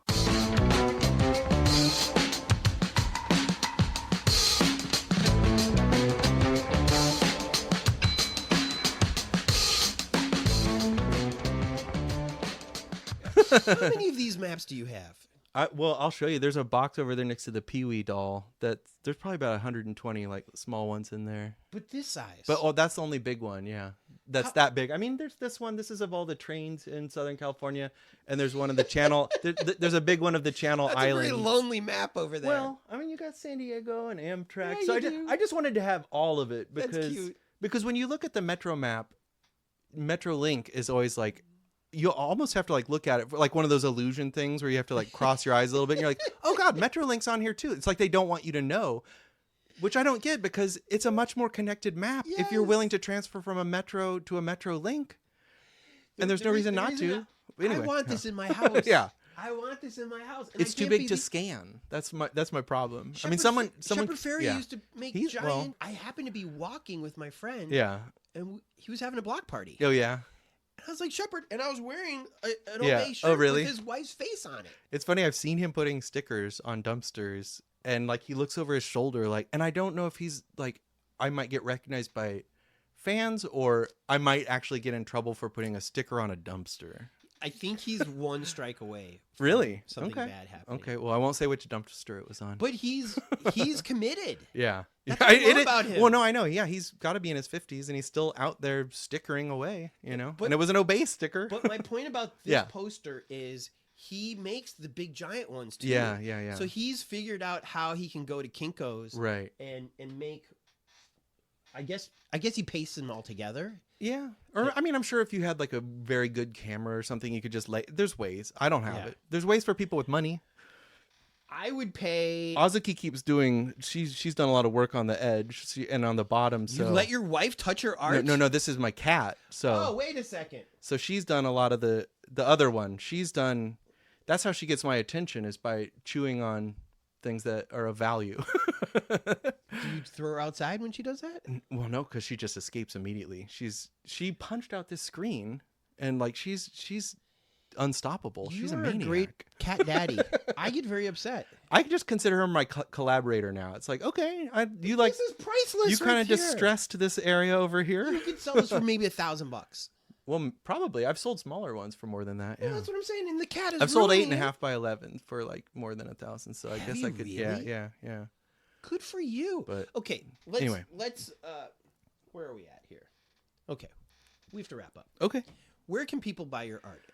The easiest way. Because this is art. Yeah. Right. Yeah. I mean, because it changes. Like different people. Like I've had it studios that have done it, and right now I have it on Saatchi Art, but then you have to check in every 90 days now and like recheck that everything's still available for sale for prints. But Saatchi. I know. And then TeePublic, I have merchandise through there. But the easiest way is just to, I say like just look up my name, Eric Brightwell, and then if you go to ericbrightwell.com, at the end of all of my pieces, I always have links to where you can get the merchandise or the prints, whatever the latest version is. But you can also just find it online by like looking me up pretty easily. And then just, if you look for a particular map, I mean, honestly, if you look like Los Angeles hand-drawn neighborhood map, it's probably going to come to my stuff somewhere. But you're on Instagram because that's how we communicate. Yes. I'm on all the main social media now. And it's usually some version of like Eric Brightwell or Eric_Brightwell or whatever. So if you look for me, you'll see an account with maps usually, or pictures of like old neighborhoods and stuff. I'll link to it on the blog post that I'll make of this. Yeah. But a lot of people, I'm on YouTube now. Yeah. The audio. So I'll put it in the description. Yeah. On YouTube. Yeah. Because well, first, Miss Mayor, this is honestly. I'm going to tag her on Twitter when she. This is a very important. This is a wholesome, important, historic, educational. Yeah. All of the boxes are being checked here. There's probably a federal grant that you could get. Yeah. Miss Mayor to pay for him and all these cats and Alan and and all the ink. And this should be on T-shirts. These should be on all the metro stops. I mean, right? Yeah. All the libraries. To me, it's the interesting stuff about Los Angeles. But to me, and this is not to like dig against the tourist, the official stuff, but the stuff that they promote is just not that interesting to me. 10 like sexiest rooftop bars, and like I love a rooftop bar. I love any bar. I love rooftops, any rooftop. But if you come here from Berlin and you're not going to be like, wait, you have bars on roofs? Oh my God, this I gotta see. Like, you're not going to believe this. Yeah, because then they'll say like, oh yeah, we have rooftop bars in every city that we have roofs and bars, and then it's like, oh well, did you know about the Hollywood Highland Mall called the Overture or whatever, the Ovation, whatever it is now? They're gonna be like, what's special about it? It's a Foot Locker and like a Victoria's Secret. It's like, oh, that's okay, and that's why people come here and they're disappointed. And because they spend all their time trying to drive between places and see things that are in other counties. I always look at, again, I'm a very cynical man. I think this is SEO. What's that? Search engine optimization. Oh, okay. Somebody told them, yeah, hey, go look at the things that people are searching for in Los Angeles and write articles about it. Right. As opposed to, you live here. Yeah. You love it here. Why are you paying double the rent to live here? It's not because of Perch. Right. Right. God bless Perch. Right. It's fun that you got to go to 2 different elevators to get up there. Yeah. But that's not why you're here. No. We are here for our pupusas. Yeah.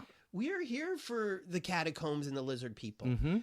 I mean, I want to go to Astro now. Yeah. And try to find the one good thing that's there. Yeah. Maybe it's cherry pie.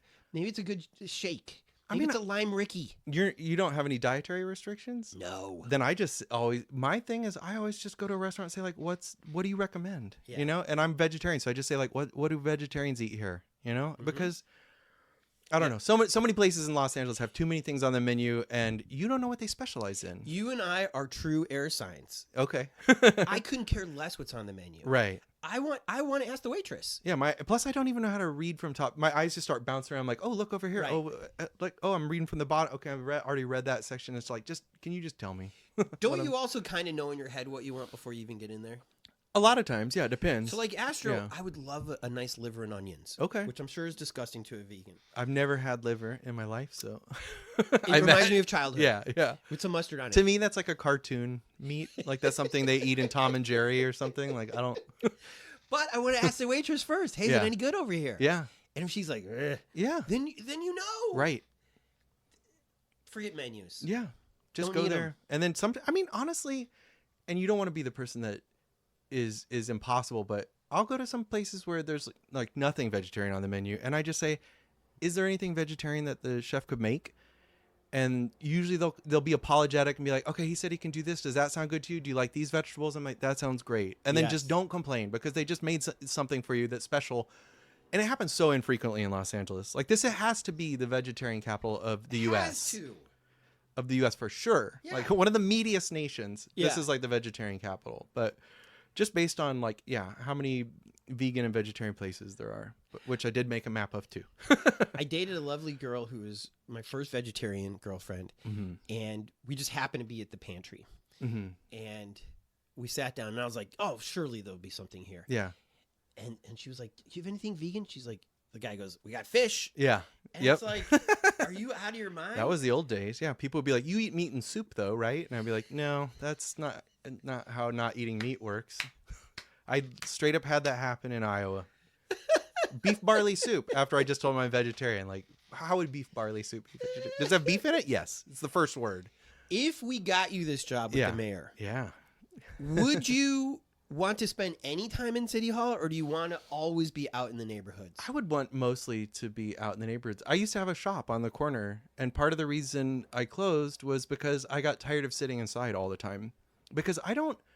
Look, my dream, too, would be to have someone else do all the research. Because I know a lot of people that love doing research. I hate doing research. It's very tedious to me. I do it because no one else is doing it on the things that I'm curious about. But if I had someone that was like, if I said, go find me out, whatever. Like, if there's catacombs, and then they're like, here we go. And then I'll be like, now I can go explore those, So you need interns. I need interns. Yeah. Or a staff. I'd like to pay them. But City Hall is, it would be fun to have an office at City Hall too. It's like a beautiful building. I'm scared of heights though, honestly. And like, it's not that tall of a building, but I got locked out when I went down to, I can't remember if I went down to protest I think it was either after Kevin De Leon, that whole thing. Yeah. Nuri, the year anniversary. So it was like a year ago. Yep. It was either that. Exactly a year ago. I think that's why I went down there, and I went up on the observation deck because I was like an hour early because I took an earlier bus because I was like, I want to make sure I get there, because if I take the bus that's, you use your transit app and it's like, okay, take this bus and you'll get there 3 minutes early unless that bus never shows up or is like 15 minutes late. So I got down there really early, went up on the observation deck. There's no one up there. I didn't see anyone going after you like check in through the metal detectors. I didn't see anyone. Yeah. At that point. So I went all the way up there on top and I got locked in, and it was terrifying. And then it was the last door I tried. I went all the way around the deck, and the last one was open. I got back inside and I was like, I can't believe that they just let people come up here to the observation deck. But then when I went down and I had to speak in front of City Hall, I was like, well, nothing's going to be as nerve-wracking as being like locked on the roof. So that helped me say, you guys are a bunch of like scumbags beyond just the racism. Beyond just all the things that now they're not really apologizing for. Not at all. It's like you still had a meeting to get together to discuss how you can further your anti-black agenda. Even if you're like, well, that's not what I meant when I said monkey. Right. Or, it's like you still got together to be like, okay, we recognize that there's systemic racism in City Hall. We're not going to be able to carve out any power from the white people. We can talk shit about them. But we can maybe like get some from the blacks. The 11%. And they're too loud, and they sound like there's more of them than there are. And we can just take it's so craven. And they have not apologized for that. No. They've just said, well, I was misinterpreted when I called like Oaxacan dark or whatever. Like, it's not an apology. None of them. They're apologizing to their own people. Yeah. But to the blacks, they haven't done anything. No.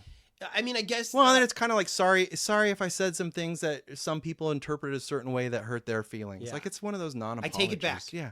Yeah. No, you don't. No. Or like it's just, In fact, if you really do infuriating take still. it back, why are you suing? Right. Right. For it ruining your reputation. Right. Your reputation got ruined because of things you say got That's heard right. by people That's that are right. your constituents. That you meant. Like, yeah, I'm suing. It's just, I get worked. I mean, I was worked up when I was down there. He doesn't need to resign. He needs to be removed. And they're like, well, that Yes. takes a city charter and blah, blah, blah. I'm like, no, what?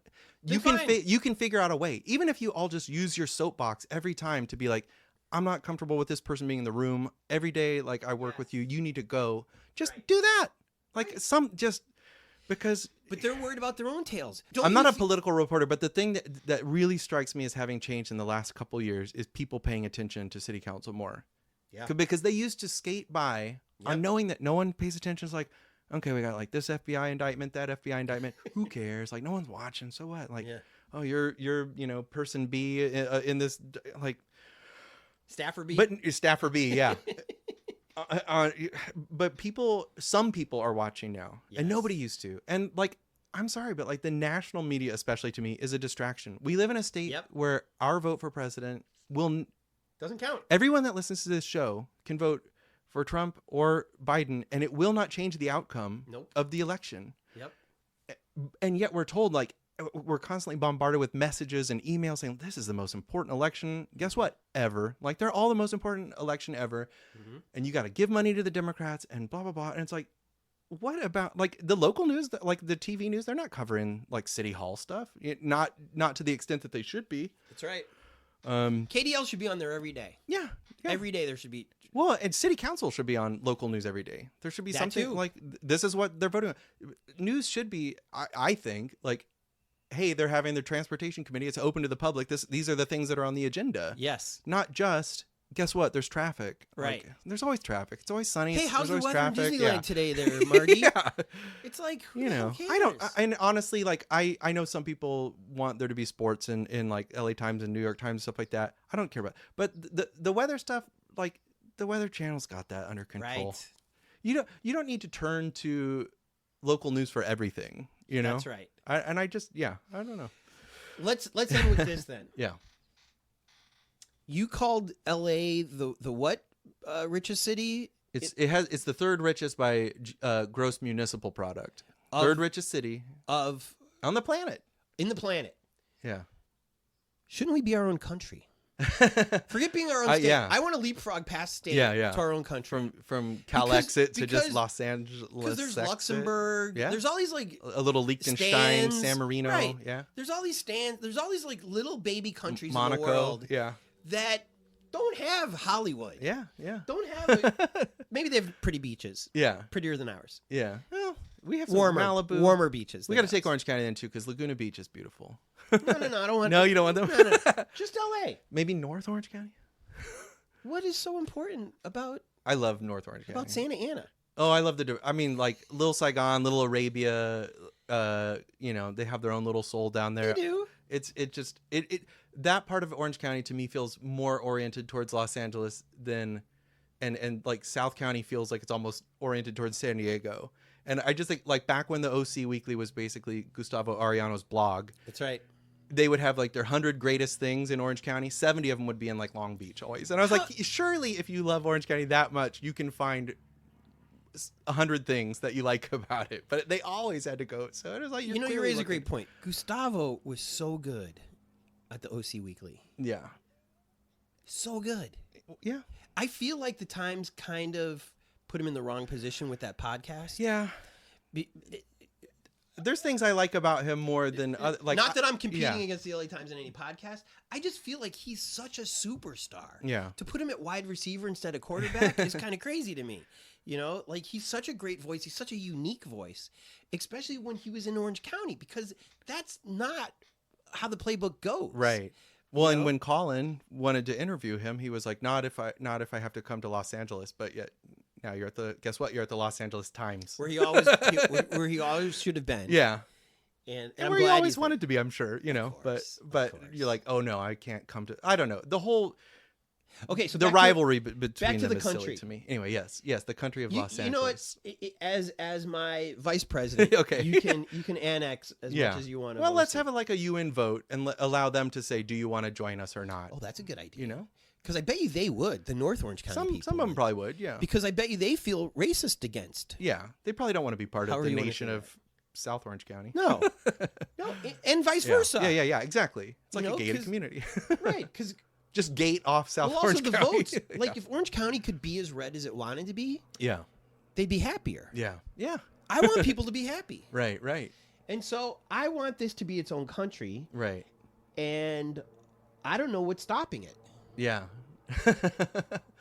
Because the rest of the nation seems to want to play games with LA and pretend that we aren't as kick-ass as There we was are. an article a few years ago, a couple years, like literally a couple, where it said that I remember reading, and it was people's perceptions of cities that they've not been to, and it was crazy because cities that I really don't like, and I really try not to be negative about anywhere, but I've just never found anything in Phoenix that I like. And I've spent a little bit of time there, and it felt like a very long time. But people have a higher, like every city except Los Angeles had an over 50% approval rating from people that have never been to it. The majority of people that have never been to Los Angeles have like a low approval rating of it. Really? But they have a high approval rate of these like boring places where there's nothing to do. And I don't know. It's just crazy. The perception of Los Angeles is so different from other cities. I think because, you know, it is a media center. So you hear like the first NBA single came out in like 1987. But in people's mind, that's still like, oh, is that what it's like there? You know, and it's like, it was always kind of an exaggeration, but that's a long time ago. People think Watts, they think riots, they think 65. Then they see images in their mind of like the Watts riots. And it's like, if you haven't gone to Watts, then like you need to get rid of, like, I don't know, you need to go, everybody should go to Watts. Like Watts is amazing. Well, also when their friends visit, what do their friends do? They go to the Walk of Fame, they go to Venice, and they go to Disneyland. And Universal City maybe. Right, but that's a lot of driving. It's all driving. And it's not pretty driving most of it. Hollywood Walk of Fame, I live in Hollywood and I love Hollywood. Because it's dirty. I don't want to go there on vacation. It would not be impressive to me if I came here from another city. And it's not the Champs-Élysées. Whatever. Well, and the whole reason they made it was because no one was going to Hollywood anymore. Like only Paramount and Capitol were left, right? I mean, most of them departed to the Valley in the teens and 20s. And Culver City, all the studios left. Yep. And they're like, how do we get people to come back to Hollywood? Because before that, the studios had been in Edendale, and they just moved around. And it's like, no, but Hollywood's our brand. Culver City tried to change its name to Hollywood. They did? Yeah. Because they were like, well, we have the studios, and it's just a neighborhood. We can call our city Hollywood. I've always been curious about Hollywood Park Racetrack. Oh, yeah. How the hell do you get away with that? I actually don't know. Yeah, it's funny. Well, you got the Hollywood Airport in Burbank, and it's Which is also nuts. It's not even close. It's a perfectly good Bob Hope Airport. No, yeah. Or even just Burbank. Whatever the very first name was. I don't even know. There was probably something before it was Bob Hope Airport. But whatever. Call it Bob Hope Burbank Airport. Like, well, but John Wayne, we call John Wayne. Yeah. Why can't we call Bob Hope? We call Bob Hope. I'm okay but with that. You're right about the Hollywood up there, too. Yeah. Well. Like, what's that about? I mean, in other states, they'll have you go to Des Moines, Merle Hay Mall, you'll see a sunglasses hut that's called like Hollywood Life or something. And you're like, okay, yeah. You can call anything Hollywood if you want. But that's why that was one of the first neighborhoods to have official boundaries, because they were like, you can't call your city in Los Angeles County Hollywood. We can't let that happen. So are you pro or against the country of Los Angeles? I'm okay with it, especially if I'm vice president. What do you think the drawbacks would be?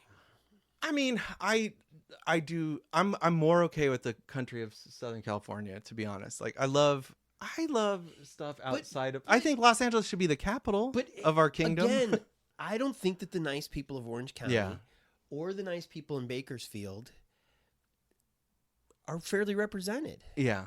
Honestly, I don't think it's fair. And I don't know how much you paid attention to Gavin Newsom last week, but he vetoed all these friggin' bills. Someone got upset at me on Twitter because I referred to him as a right-wing governor, and I was like, well, what is leftist about him? Because he is a member of the Democratic Party. When is the last time there was I don't like we just take it for granted that the Democrat Party is left and Republicans are right. What if they're both right-wing parties? One's further right than the other, but voting against decriminalizing Shrooms.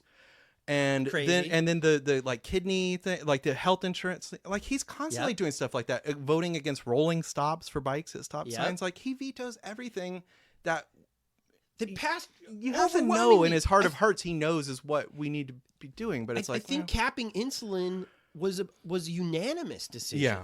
Oh, he votes to the right of the legislature all the time. So Yeah. it's just like what So because he's to the left of the governor of Texas or Florida. It's like so what? yeah, shouldn't you Almost be? everybody is. Right. Yeah.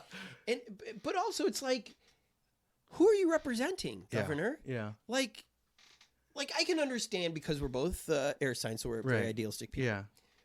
Maybe the idealism behind some of these rules, he's not 100% behind, but we voted for these reps. These reps Yeah. overwhelmingly wanted this law to get passed. It went through the thing, and then Well- all you said was no. So let Gavin be Yeah.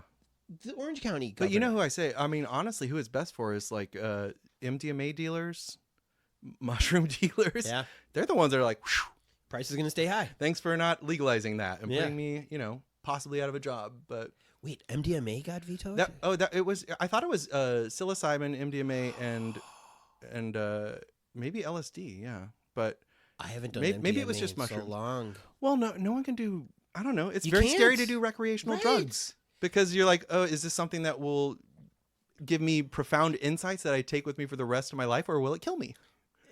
Which is why we want it regulated. Right, exactly. We want to know what it is. Exactly. Especially something like mushrooms where it's like, well, the shiitakes are legal, but not the psilocybin. In fact, the The spores oyster of, mushroom's legal, but the not spores the, of the psychedelic Amanita mushrooms muscaria. are legal. Yeah. I've I've bought those before. So you're on the fence still. I'll say yes to give it a good conclusion. Yeah, let's the kingdom or the well, I guess it's going to be a country of republic. Los Angeles. Yeah, The Republic of Republic of Los Angeles. yeah. Yeah, we get a new flag then, I guess. We have a Or cool we just flag. We're keeping That the yellow yeah, and with green those one? jagged lines. Do you like that one? I do, yeah. Me too. The first time I saw it, I was like, "What? Who is that a flag I for?" don't Because think the county has a flag too, Yeah. and I'm like, Which "Oh, is yeah." this guy, right? That's the seal, yeah, with the yeah, But the yellow one is funky and yeah, weird. it is. Yeah. Interesting. I don't think it's flown enough. I was at a wedding in the South Bay, and that was like the first time I saw it near LAX, one of those hotels, and I was like, "What is that flag?" And I had to like search, on my phone, like what? Okay, it's green, and it's not like a Rastafari thing. What's? Eric, this has been a dream. Oh, thank you for so much. I It's wish fun all to be of on my it. future guests are as educated as you, as funny, has a big old Cat that's sleeping. He just woke big up. old cat. Yes. Thank you for making all these maps. Thank you Yeah. for reaching out to me when I stole your map. Would you like me to use your maps on each of my blog posts as I go I'd be forward? cool with you linking linking to it. Sure. Yeah. I've written descriptions of all the neighborhoods now that I feel like I want to write. Including like the neighborhoods of smaller cities. Mm-hmm. And I'm just in the process right now of like trying to proofread that. And then I just want to see if anyone wants to publish that as a book. If they don't, then I'll just self-publish because I don't care. I just want to be out there and like for someone to be like, what are 2, maybe 3 relevant facts? It's all like haiku inspired. Like if you had to sum up Silver Lake in 2 sentences, in 280 characters, because it started with like Twitter and just being like, How would you do it in 280? well, I mean, with Silver Lake, like I would say something about the Silver Lake Reservoir being named after Herman Silver, like the source of the name, and then probably just that it's the neighborhood of Los Angeles, or at least historically it is, and of the city of Los Angeles, because people will say, "What about West Hollywood?" Well, that's its own city, so it's got its own neighborhood. But And yeah, didn't those would the be Black Cat happen before we 2 years before? No, the Black Cat happened 2 years before Stonewall. Right, but Yeah, before but- well before We Hope was Boys Town.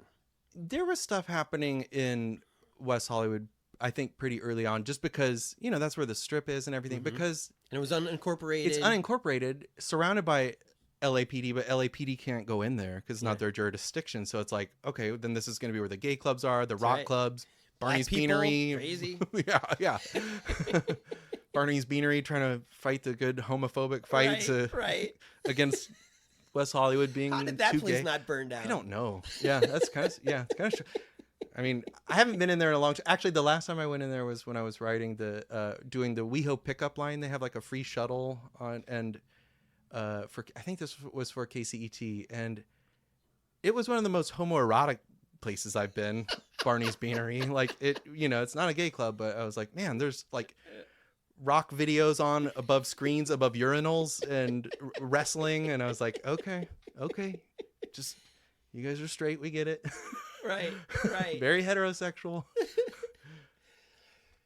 Anyway, Thank you so much Thank for you. your time. We will be buying your posters, your postcards, your maps. Yeah. And we appreciate all the hard work you do. Thank you so much. And Mrs. Mayor, I hope you do the right thing with this. Seriously. Thank you. How great was Eric? You know who we'd go to Catalina Island with? Our Patreons. When you stoke us, you're saying, Tony, here's a little something for your Christmas stocking. So shout out to our Patreons, Nancy Rommelman, Sean Atlow, Matt Mills, Sean Wallace, Greg and Molly, Jamie Taylor, Mark Johnson, Kira Ann, Barney Granke, Ben Welsh, Jen Adams, Trevor Wilson, Bree Wild, Dougie Gyro, Christina Up North, Robin Carey, Adam Shorn, Ben from Down Under, Chris from the ATX, Gregor, and Phil. To be a Patreon, go to patreon.com/hereinla and give till it hurts. Want to support us, but you blew all your wad on Cyber Monday? You can still help. Post all your favorite episodes on your Facebook. How about just one? Post it on your Facebook. Tweet something nice about us. In fact, anytime you see me tweet about an episode, retweet it. And for God's sake, tell your friends. Tell them how Here in LA is spelled, and then it's on Apple Podcasts, and Google, and YouTube, and even Spotify. Here in LA is produced by myself, Tony Pierce, music supervision by Jordan Katz, songs by Orgone and Jordan Katz. Special thanks to Cindy for creating the logo, Jen for inspiring this, and everybody who helps support rent control in cities like LA. We need people like Eric in LA, riding his bike, going to the neighborhood council meetings. If his rent was insane, either he'd move far away or he'd have to spend all that time on a second job. So please continue to support rent control, and thank you, Patriots.